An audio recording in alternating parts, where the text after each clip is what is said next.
kelas 6B dengan NIM ayat 056 Prodi Pendidikan Matematika UIN Syarif Hidayatullah Jakarta. Nah, di sini saya akan menjelaskan mengenai pemanfaatan AutoGraph pada materi program linear dan pemanfaatan SPSS pada penelitian skripsi yang berjudul Pengaruh Problem-Based Learning atau PFBL berbantuan media roda peta terhadap kemampuan aljabar siswa.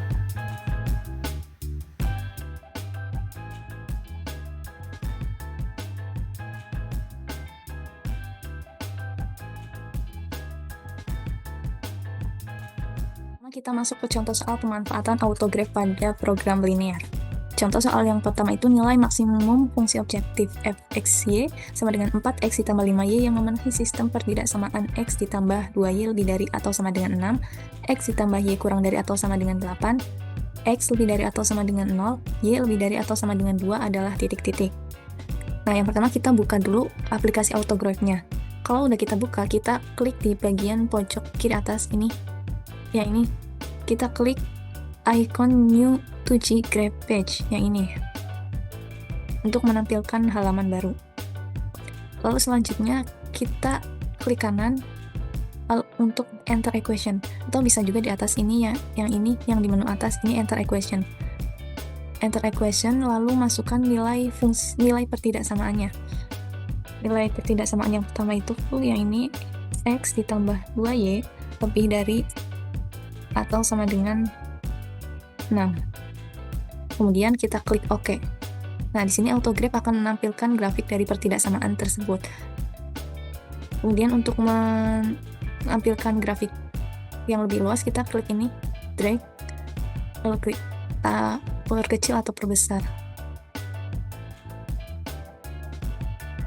Kalau udah, kita balik lagi ke mode select mode. Lalu klik kanan lagi, enter equation, masukkan pertidaksamaan yang kedua, yaitu x ditambah y kurang dari sama dengan 8. Lalu klik OK. Klik kanan lagi, masukkan pertidaksamaan yang ketiga, x lebih dari atau sama dengan 0. Lalu klik OK. Nah, yang keempat, enter equation, y lebih dari atau sama dengan 0.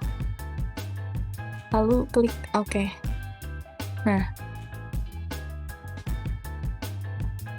di sini bisa kita lihat ya, ada 4 warna yang berbeda pada grafik tersebut. Nah, daerah penyelesaian dari pertidaksamaan linear tersebut yaitu daerah yang berwarna putih atau yang tidak terkena arsiran. Selanjutnya kita temukan titik-titik potongnya. Di sini kan titik potong daerah penyelesaiannya ini ada di sini, di sini, di sini, dan di sini. Untuk menentukan titik potongnya kita klik dua garis. Nah, ini kita klik dulu, berarti kita akan mencari titik yang sebelah sini. Lalu klik kanan, pilih point, solve fx sama dengan gx. Nah, di sini muncul titiknya. Kemudian kita klik titiknya, klik kanan text box untuk menampilkan nilai dari titik potong tersebut. Nah, jadi di sini x-nya itu 8 dan y-nya itu 0. Kita klik lagi, klik kanan, point, solve. Ini jangan lupa diklik lagi ya untuk menghilangkannya. Text box, klik OK. Pindahkan ke sini.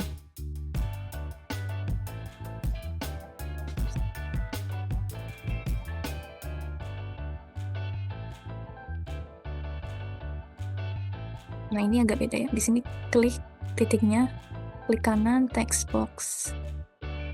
Di sini akan tampil intersection solver 0 dan 8.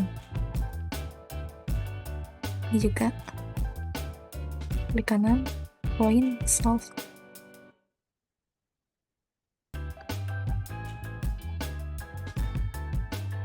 Oh, no, salah. Text box ya. Lalu klik OK. Nah, maka diperoleh 4 titik-titik koordinat pada fungsi objektif tersebut, yaitu ada titik titik 8,0, titik 6,0, titik 0,3, lalu ada titik 0,8. Lalu langkah selanjutnya yaitu kita masukkan atau substitusikan nilai titik koordinat masing-masing titik koordinat ini ke dalam nilai fungsi objektifnya. Di sini nilai fungsi objektifnya itu kan 4x ditambah 5y. Misalkan kita akan mencari titik fungsi objektif untuk titik x-nya 8 dan y-nya 0. Kita klik kanan, atau ini ya, kalkulator. Masukkan fungsi objektifnya 4 dikali, pakai bintang ya, dikali x. Nah, x-nya itu kan yang akan kita cari 8, berarti kali 8 ditambah 5 dikali y-nya itu 0. Lalu klik OK.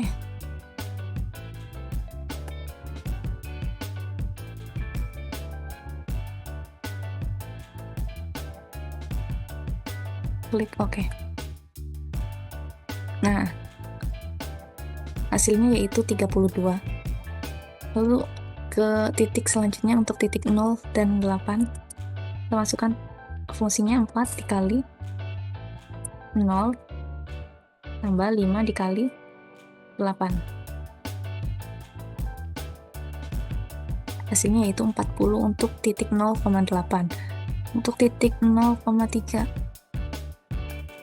4 dikali 0 ditambah 5 dikali 3. Hasilnya yaitu 15 untuk titik 0,3. Nah, lalu yang terakhir untuk titik 6,0, 4 kali 6 tambah 5 kali 0 sama dengan 24 hasilnya. Nah, di soal kan kita yang akan kita cari itu nilai maksimum. Nilai maksimum berarti nilai yang paling besar. Dari 4 titik ini, nilai yang paling besarnya yaitu 40 untuk titik koordinat x0 dan y8. Jadi jawabannya yaitu yang D, 40. Lanjut ke soal nomor 2. Nah, kita buat halaman baru lagi ya. Kita klik ini, new 2G graph page. Lalu kita klik on. Nah, soal nomor 2. Untuk menambah penghasilan, seorang ibu rumah tangga setiap harinya memproduksi 2 jenis kue untuk dijual. Setiap kue jenis 1 modalnya itu Rp1.000 dengan keuntungan Rp800. Sedangkan setiap kue jenis 2 modalnya Rp1.500 dengan keuntungan Rp900. Jika modal yang tersedia setiap harinya adalah Rp500.000 dan paling banyak hanya dapat memproduksi 400 kue, maka keuntungan terbesar yang dapat diperoleh ibu rumah tangga tersebut adalah titik-titik. Nah, berarti kan di sini ada jenis kue 1 dan jenis kue 2. Kita misalkan dulu. Misalkan X-nya itu banyak jenis kue 1. Lalu Y-nya itu banyak kue jenis 2. Berarti kan di sini dituliskan bahwa paling banyak hanya dapat memproduksi 400 kue. Berarti kue 1 ditambah kue 2 itu kurang dari 400, kurang dari sama dengan 400. Karena paling banyak itu 400. Lalu untuk biayanya itu 1000 ditambah 1500 kurang dari sama dengan Rp500.000. Nih di sini. Setiap kue jenis 1 modalnya 1000, lalu setiap kue jenis 2 modalnya Rp1.500. Berarti kue 1-nya itu 1000, kue 2-nya itu Rp1.500. Nah, modal yang tersedia tiap harinya itu kurang dari atau sama dengan Rp500.000. Lalu dari tabel ini kita dapat persamaannya, yaitu X ditambah Y kurang dari 400, lalu 1000 ditambah 1500 kurang dari atau sama dengan 500.000, X lebih dari 0, Y lebih dari sama dengan 0. Atau kita bisa sederhanakan untuk yang ini. Masing-masing kita bagi 500. 1000 dibagi 500 itu kan 2, berarti jadi 2X ditambah 1500 dibagi 500 itu 3, berarti menjadi 3Y. Nah, 500.000 dibagi dengan 500 itu adalah 1000. Jadi persamaan akhirnya yaitu 2X ditambah 3Y kurang dari atau sama dengan 1000, X ditambah Y kurang dari atau sama dengan 400, X lebih dari atau sama dengan 0, Y lebih dari atau sama dengan 0. Lalu fungsi objektifnya itu Z sama dengan 800X ditambah 900Y. Dari sini nih, keuntungan kue 1 dengan keuntungan kue 2. Nah, untuk menyelesaikannya kita masuk ke autograph. Pilih ini ya, untuk buat halaman baru, new to graph page. Lalu kita klik kanan, enter equation, masukkan nilai pertidaksamaannya. Yang pertama itu 2X ditambah 3Y kurang dari atau sama dengan 1000. Klik OK. Nah, ini kalau kayak gini nggak kelihatan ya. Kita zoom out.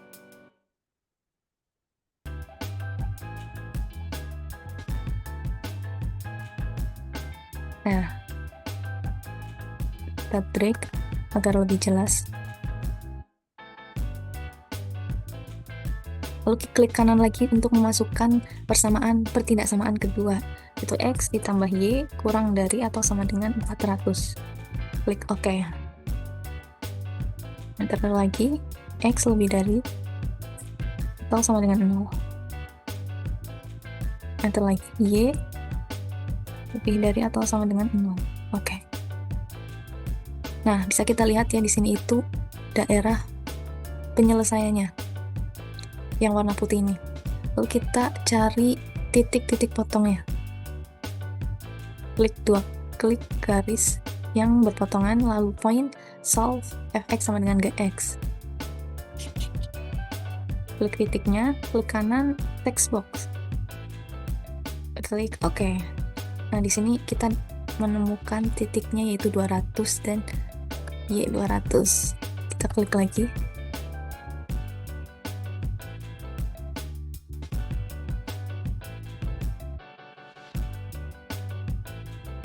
Oke. Nah, terakhir klik kanan, point, solve. Klik titiknya, klik kanan, text box. Lalu klik OK.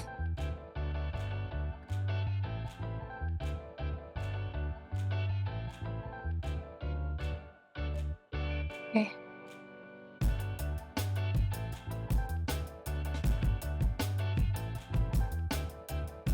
Selanjutnya untuk mencari nilai maksimum, kita substitusi titik-titik potong yang kita dapat ke nilai fungsi objektifnya, yaitu Z sama dengan 8X ditambah 900Y.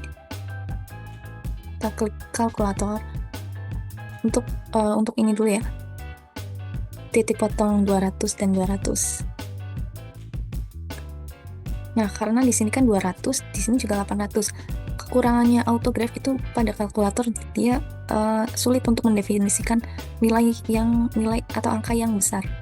Angka yang besar, misalkan ya kita tulis aslinya 800 dikali 200. Nah, di sini hasilnya itu akan 1,6 ditambah 0,05. Jadi kita kurangkan saja 800-nya itu menjadi 8.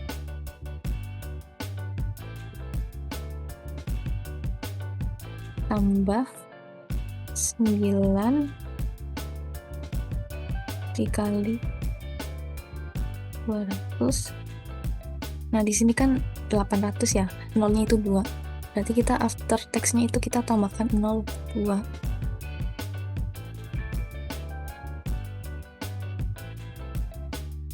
Lalu klik OK. Nah, hasilnya itu kita dapatkan 340.000. Selanjutnya kita selesaikan dengan titik 400 dan Y0. 8 dikali 400 tambah 9 dikali 0. After text-nya 0 2 kali. Hasilnya yaitu 320.000. Nah, yang terakhir untuk 0,333. 8 kali 0 ditambah 9 dikali 333,3. After text-nya itu kita tambahkan 02. Hasilnya yaitu 300.000. Nah, di sini kan yang ditanya itu keuntungan terbesar dari tiga titik potong ini yang paling besar yaitu 340.000.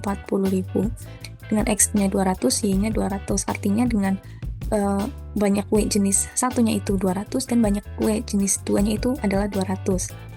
Maka ibu rumah tangga itu akan mempunyai keuntungan yang terbesar. Berarti jawabannya C ya. Selanjutnya soal nomor 3. Seorang petani ikan ingin membuat 12 kolam ikan untuk ikan lele dan ikan gurami. Kolam ikan lele memerlukan lahan 20 meter kubik dan kolam ikan gurami memerlukan lahan 40 meter kubik. Sedangkan lahan yang tersedia hanya 400 meter kubik. Setiap kolam ikan gurami menghasilkan keuntungan 10 juta rupiah dan setiap kolam ikan lele menghasilkan keuntungan 6 juta rupiah. Keuntungan maksimum yang bisa diperoleh petani tersebut adalah titik-titik. Kita misalkan dulu X-nya itu lele, Y-nya itu gurame. Berarti lelenya itu lahannya 20 meter, banyaknya X, gurame lahan 400, banyaknya Y. Nah, yang tersedia itu lahannya 400 dengan banyaknya itu 12. Jadi keuntungan yang diharapkan tergantung nilai X dan Y, yaitu Z sama dengan 6 juta X ditambah 10 juta Y.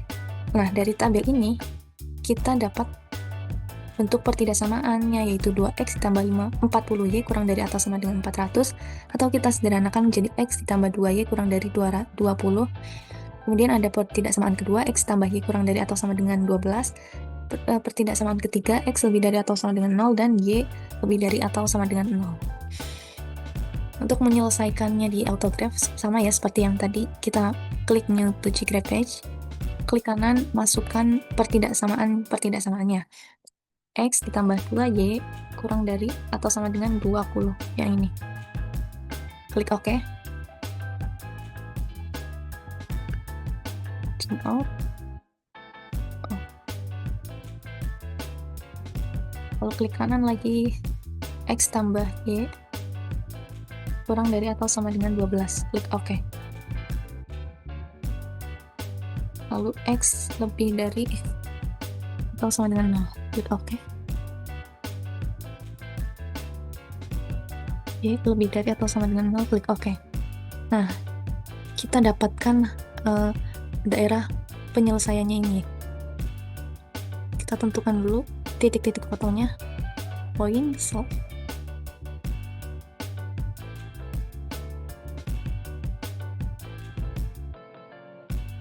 Kanan, point solve.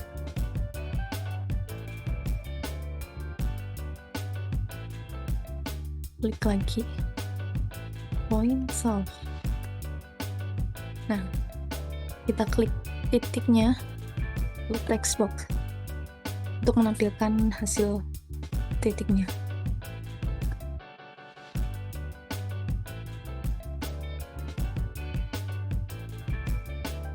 Oh, salah.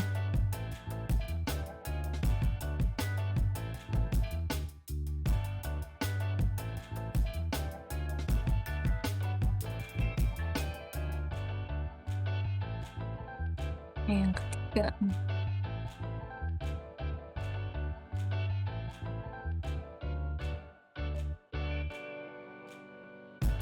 Nah, kita dapatkan nilai dari titik-titik potong tersebut. Lalu kita masukkan atau substitusikan ke nilai objektifnya atau nilai maksimumnya. Calculation. Untuk ini dulu ya, X4 dan Y8. Berarti 6 juta itu kita tulis 6 aja. 6 dikali 4 ditambah 10 dikali 8. Nah, 6 juta itu nolnya ada 6. Berarti kita tulis after text-nya itu nolnya ada 6. 3, 4, 5, 6. Klik OK. Hasilnya yaitu 104 juta rupiah. Kemudian yang untuk yang X12 dan Y0, 6 dikali 12 ditambah 10 kali 0. After text-nya kita masukkan 0-nya 6. 3, 4, 5, 6.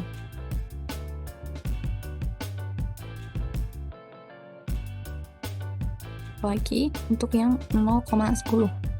6 kali 0, 10 kali 10. 456. 100 juta. Nah, kita dapat nih fungsi objektif dari 3 titik koordinat tersebut, 3 titik potong. Nah, di soal itu yang ditanyakan keuntungan maksimum yang bisa diperoleh petani tersebut adalah, bisa kita lihat ya di sini yang paling besar nilainya yaitu yang X4 Y8, yaitu 104 juta rupiah. Jadi jawabannya itu yang D. Yang D. Selanjutnya kita masuk ke soal nomor 4. Nah, pesawat penumpang mempunyai tempat duduk 48 kursi. Setiap penumpang kelas utama boleh membawa bagasi 60 kg, sedang kelas ekonomi 20 kg. Pesawat hanya dapat membawa bagasi 1.440 kg. Harga tiket kelas utama 150.000 dan kelas ekonomi 100.000. Supaya pendapatan dari penjualan tiket pada saat pesawat penuh mencapai maksimum, jumlah tempat duduk kelas utama haruslah sebanyak titik-titik. Yang pertama, kita misalkan dulu, X-nya itu banyaknya kelas utama, Y-nya itu kelas ekonomi. Nah, banyaknya kelas utama kita misalkan dengan X ekonomi Y. Lalu bagasinya untuk yang kelas utama 60X, karena boleh membawa bagasinya cuma 60. Nah, yang kelas ekonomi 20, berarti 20Y. Harga tiketnya itu yang utama 150.000, yang ekonomi 100.000. Nah, ketersediaannya berarti 48 dan bagasinya 1.440. Jadi dari tabel ini kita bisa membuat pertidaksamaannya, yaitu X ditambah Y ke bawah ya. X ditambah Y kurang dari atau sama dengan 48. Lalu untuk bagasi 60X ditambah 20Y kurang dari atau 1.440. Disederhanakan menjadi 3X ditambah Y kurang dari 72. Nah, banyak penumpang utama paling sedikit adalah 0, maka X-nya lebih dari 0, Y-nya juga lebih dari 0. Kemudian fungsi tujuan penjualan tiket, Z sama dengan 150.000 X ditambah 100.000 Y. Untuk menyelesaikannya kita buat lagi lembar baru. Klik kanan, masukkan pertidaksamaannya. 3X X ditambah Y kurang dari atau sama dengan 48. Klik OK. Masukkan lagi 3X ditambah Y kurang dari atau sama dengan 72. Klik OK. Oh, maaf. Enter question. 3X ditambah Y kurang dari atau sama dengan 72. Klik OK. X lebih dari atau sama dengan 0. Klik OK. Y lebih dari atau sama dengan 0. Klik OK. Kita zoom out untuk melihat daerah penyelesaiannya, yaitu yang warna putih. Lalu kita tentukan titik potongnya. Point solve. Karena Xbox. Nah, ketemu titik potongnya. Lalu di sini kita klik kanan point solve.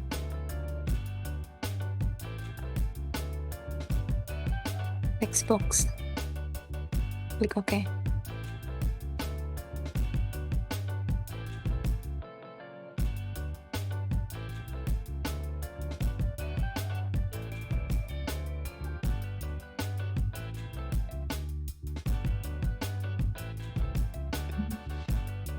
Kanan Xbox.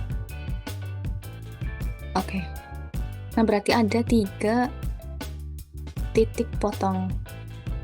Kita masukkan titik itu ke dalam pertidaksamaan fungsi tujuannya, yaitu 150.000 X ditambah 100.000 Y. Misalkan kita cari dulu untuk yang X-nya 12, Y-nya 36.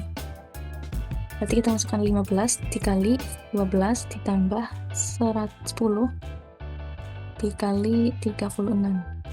After text-nya nolnya ada berapa? Ada 4. 1, 2, 3, 4. Klik OK. Hasilnya itu 5.400.000. Untuk yang ini, yang X24, kita masukkan, karena Y-nya 0, kita masukkan X aja ya, 15 dikali 24. After text-nya 0. Yang Y-nya nggak kita masukkan karena apapun yang dikali 0 itu hasilnya akan 0. Hasilnya 3.600.000. Nah, untuk yang 48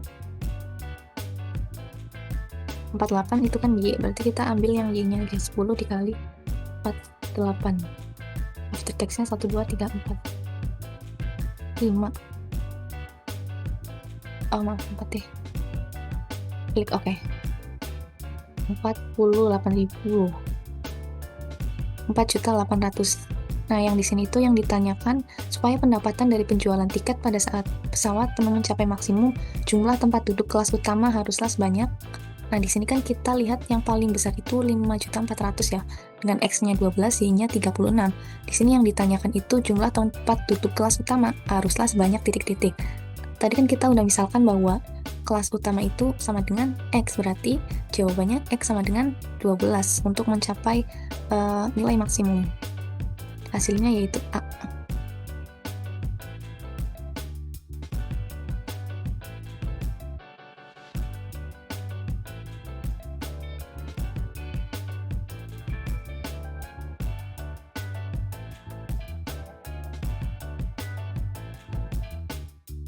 Oke, selanjutnya kita masuk ke pemanfaatan SPSS. Nah, data yang saya analisis ini berasal dari sebuah skripsi yang berjudul Pengaruh Problem Based Learning atau PBL dengan berbantuan media roda pintar atau Ropitory terhadap kemampuan berpikir aljabar. Kalian Nabila Aprilia, mahasiswa program studi Pendidikan Matematika UIN Syarif Hidayatullah tahun angkatan 2012. Nah, sebelum kita uji validitas instrumen, lalu uji normalitas, uji omegalitas, atau uji tesis, yang pertama, langkah pertama itu kita kumpulkan dulu data-data yang akan kita analisis. Kita kumpulkan di Excel. Nah, di sini saya udah membuat datanya itu. Yang pertama ada skor instrumen, lalu ada hasil tes kelas eksperimen, hasil tes kelas kontrol. Yang pertama kita akan uji dulu validitas untuk instrumennya. Nah, kita masuk ke aplikasi SPSS-nya. Di sini saya menggunakan aplikasi SPSS 27. Kita klik variable view yang ada di pojok ini di bawah. Klik variable view. Lalu untuk nama kita masukkan soal underscore, karena di sini tuh nggak boleh pakai spasi. Soal 1A. Kita ngikutin ininya ya, datanya. Di sini datanya itu ada 1A, 1B, 2A, 2B, dan seterusnya. Jadi kita tulis 1A, soal 1B, soal 2A, soal 2B, soal 3, soal 4A, soal 4B, soal 5A, soal 5B, soal 6.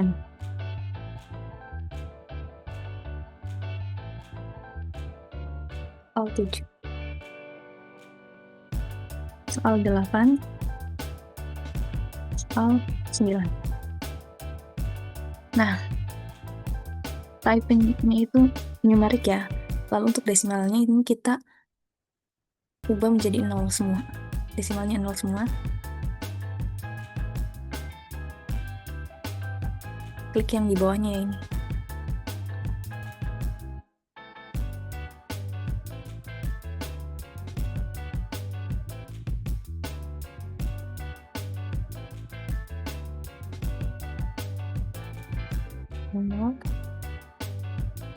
Oke.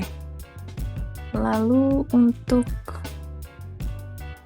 measure itu kita pilih scale semua. Karena dia berbentuk angka.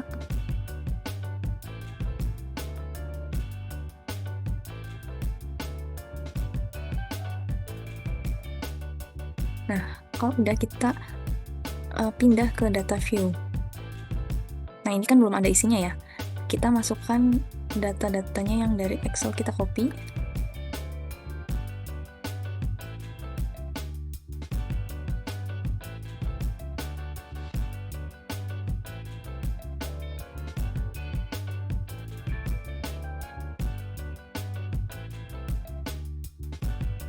Lalu kita paste. Oh ya, di sini tuh ada total.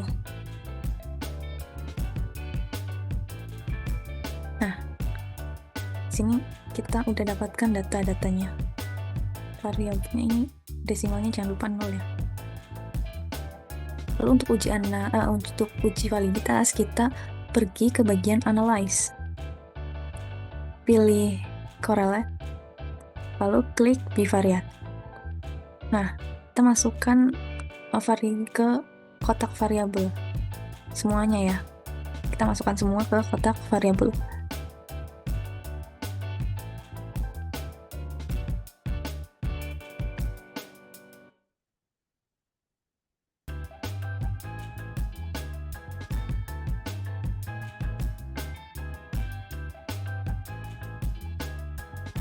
Oke, lalu pada bagian correlation coefficient itu kita centang yang Pearson.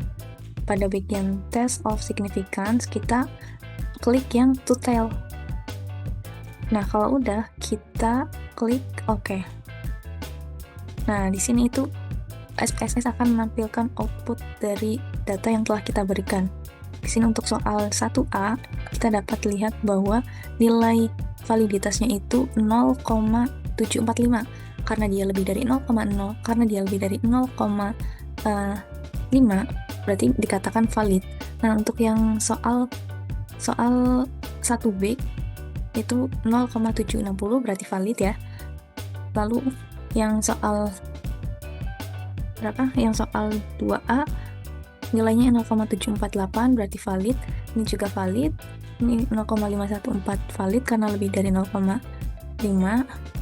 Yang kurang dari 0,5 itu ada ini nih, 0, mana tadi? 0,247. Berarti dia tidak valid. Untuk soal nomor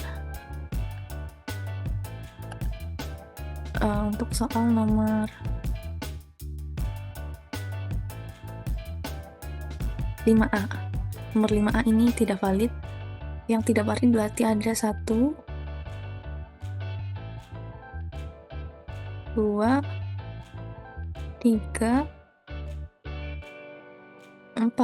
Ada 4 soal yang tidak valid dari keseluruhannya. Ada 5 ya? 1, 2, ada 4. Jadi dari totalnya itu 1, 2, 3, 4, 5, 6, 7, 8, 9, 10, 11, 12, 13. Dari 13 soal ini setelah kita uji validitasnya ternyata ada 5 soal yang tidak valid, berarti yang valid itu ada 9 soal. Nah, kita masuk ke datanya lagi ya. Karena kita sudah uji validitas, ternyata ada 5 soal yang tidak valid. Soal yang 5 soal itu kita hilangkan untuk selanjutnya dilakukan uji reliabilitas. Soal-soal yang tidak valid itu ada soal nomor 5A. Kita klik variable view ya. Soal 5A ini kita hilangkan. Kita klik kanan lalu clear. Lalu ada 5B. 5B kita klik kanan, kita clear. Terus soal nomor 7 dan soal nomor 9.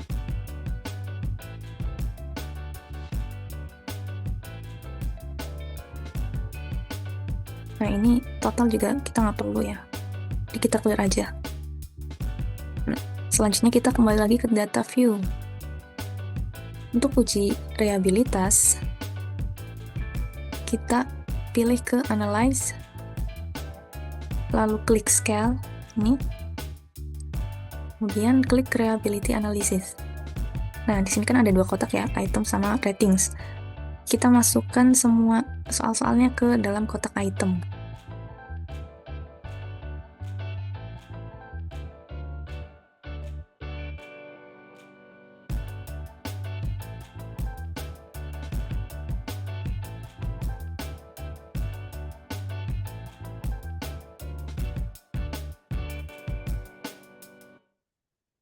Oke, kalau udah kita klik yang statistik ini. Nah, di sini kan ada muncul dialog reliability analysis statis, ada descriptive word, klik scale if. Ini scale if item delete. Lalu klik continue. Terakhir klik OK. Nah, di sini itu akan menampilkan data dari hasil reliability-nya. Datanya yaitu untuk jumlah soal 9, crown batch alpha-nya itu 0,822. Nah, selanjutnya setelah kita uji instrumen, kita bagikan ke anak-anak, kita uji parametrik hasil tes atau post test dari soal yang telah dikerjakannya. Di sini di Excel ini saya udah buat datanya ini untuk skor 1 itu berarti satu kelompok eksperimen, lalu yang 2 ini skor untuk kelompok kontrol. Nah, di sini untuk membuat halaman baru kita cukup klik Ctrl N di keyboard.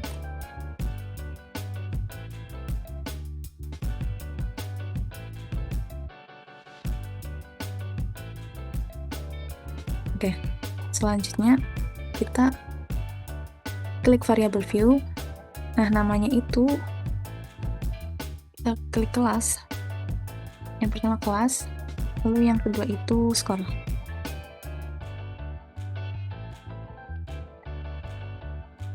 Desimalnya 0 ya. Lalu labelnya, ini kan kelas, kita kasih label kelas nggak usah dikasih juga nggak apa-apa ya. Kita klik ini yang pertama untuk kelas, kita isi value-nya. Untuk value 1 itu value 1, labelnya kelompok kontrol, kelompok eksperimen, lalu klik add. Kemudian yang value 2 itu kelompok kontrol, klik add. Oke. Nah, di sini yang untuk kelas itu measure-nya nominal,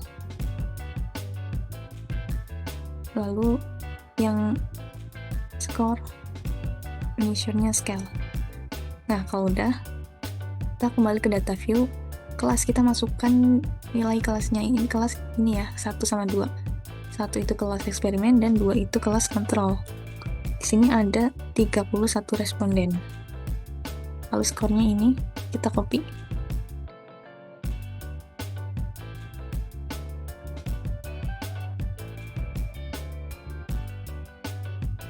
Nah, oke. Nah, untuk menguji normalitas, kita klik analyze, descriptive statistik, lalu pilih yang explore. Nah, di sini kan ada muncul kotak dialog ya. Di sini ada kotak dependent list, factor list, sama label case. Nah, dependent list itu kita masukkan variabel nilai post test, berarti kita masukkan skor ke dependent list dan kelas ke factor list. Kemudian kita klik plots. Nah, di sini kan ada box plot. Kita klik yang factor levels together, yang descriptive itu steam and leaf.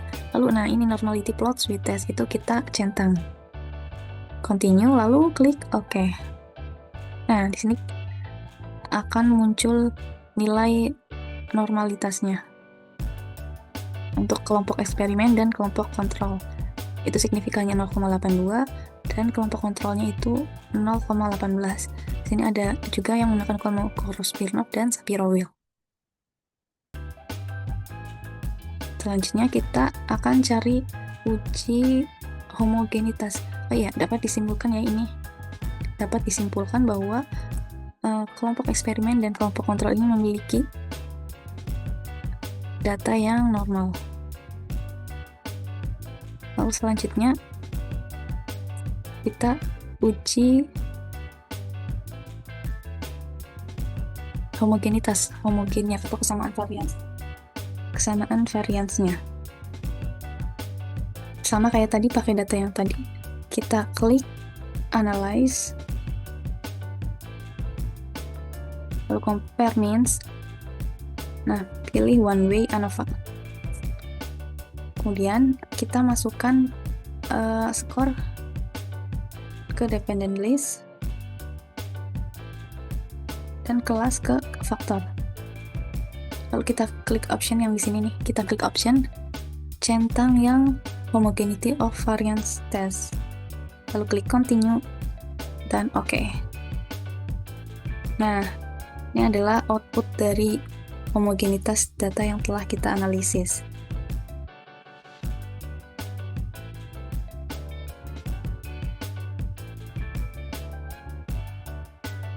Homogenitas pada taraf signifikan alfanya 0,05 menunjukkan data skor kemampuan berpikir aljabar siswa kelompok eksperimen dan kontrol itu adalah homogen.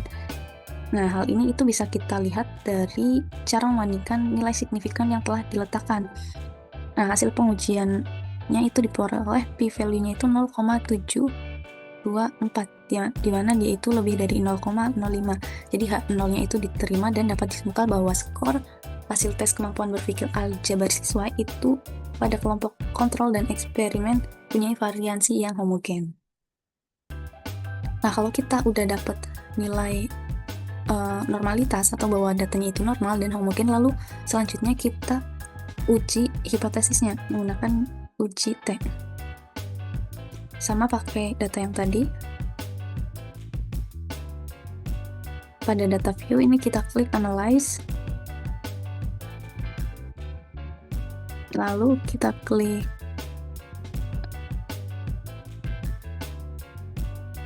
compare mean,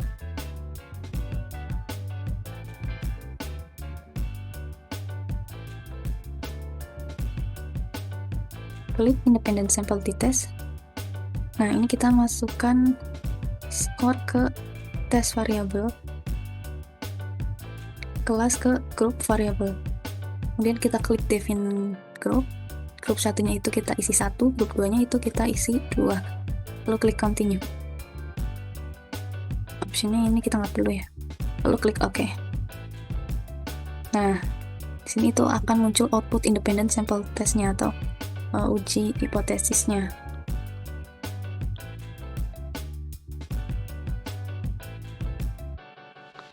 Nah, berdasarkan hasil uji perhitungan uji T, maka dapat disimpulkan H0 itu diterima, H0 ditolak dan H1 diterima. Artinya rata-rata nilai kemampuan berpikir aljabar siswa yang diajar dengan model PBL dengan berbantuan media Rockpitteri lebih tinggi dibandingkan dengan rata-rata nilai kemampuan berpikir aljabar siswa yang diajarkan dengan pembelajaran ekspositori. Pada taraf kepercayaannya itu 95%. Jadi dapat dikatakan bahwa pembelajaran dengan model PBL berbantuan Rockpitteri itu berpengaruh terhadap kemampuan berpikir aljabar siswa. Sini kita lihat signifikannya itu 0,721. Baik, itu saja yang dapat saya sampaikan. Kurang lebihnya saya mohon maaf. Wassalamualaikum warahmatullahi wabarakatuh.